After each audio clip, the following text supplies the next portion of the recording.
Ya, jadi kita bakal ngomongin sajak sikat gigi karya Yudhistira A.N.M. Masardi. Mari sakit gigi bersama Yudhistira A.N.M. Masardi.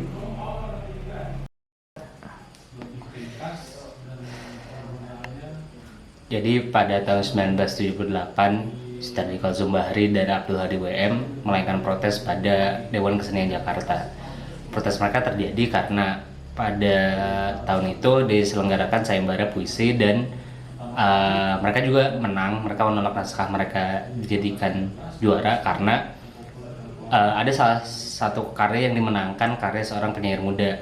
Protes mereka adalah karena dua karya mereka yang sudah jadi penyair senior dan juga salah satu pemenang lainnya adalah Sitor Situmorang diposisikan setara dengan karya penyair muda itu.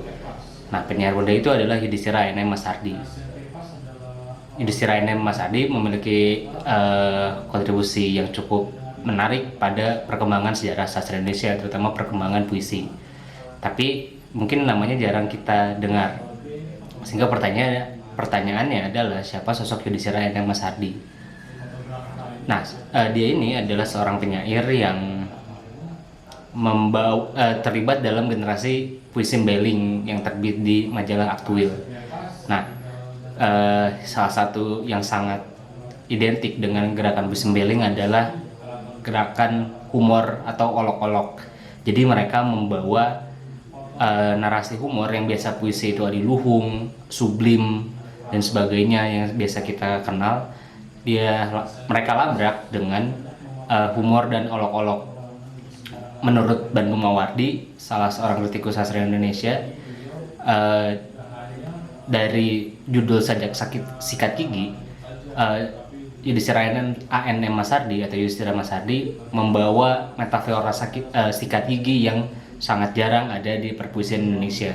Saat itu dengan pembawaan humor yang juga mengolok-olok, dia cukup mempengaruhi pada perkembangan sastra Indonesia. Bukan berarti tanpa cacat. Bahkan di naskah kritik Bandung Mawardi yang mana itu sebenarnya membahas puisi Djoko Pinurbo,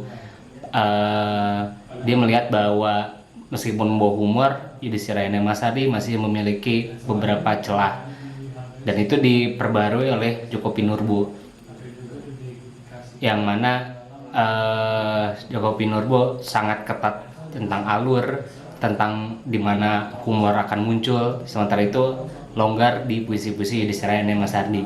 Meskipun seperti itu, kita bisa melihat bahwa dengan munculnya karya-karya di sajak sikat gigi Yudhistira A.N.M. Masardi, dia telah membuka kemungkinan baru pada eksplorasi puisi di sastra Indonesia.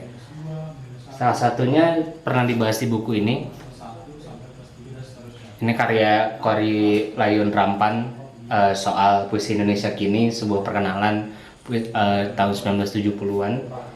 Dan selain nama yang tadi disebut, kita bisa melihat beberapa nama lain yang membawa narasi humor dan olok-olok. Salah satu yang terkenal adalah Beni Satrio lewat buku kumpulan puisinya yang pertama, yaitu Pandikan Jasmani dan Kesunyian.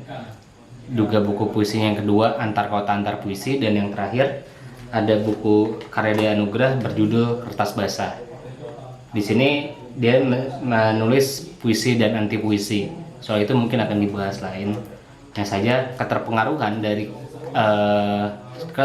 terbesarnya dari Djoko Pinurbo.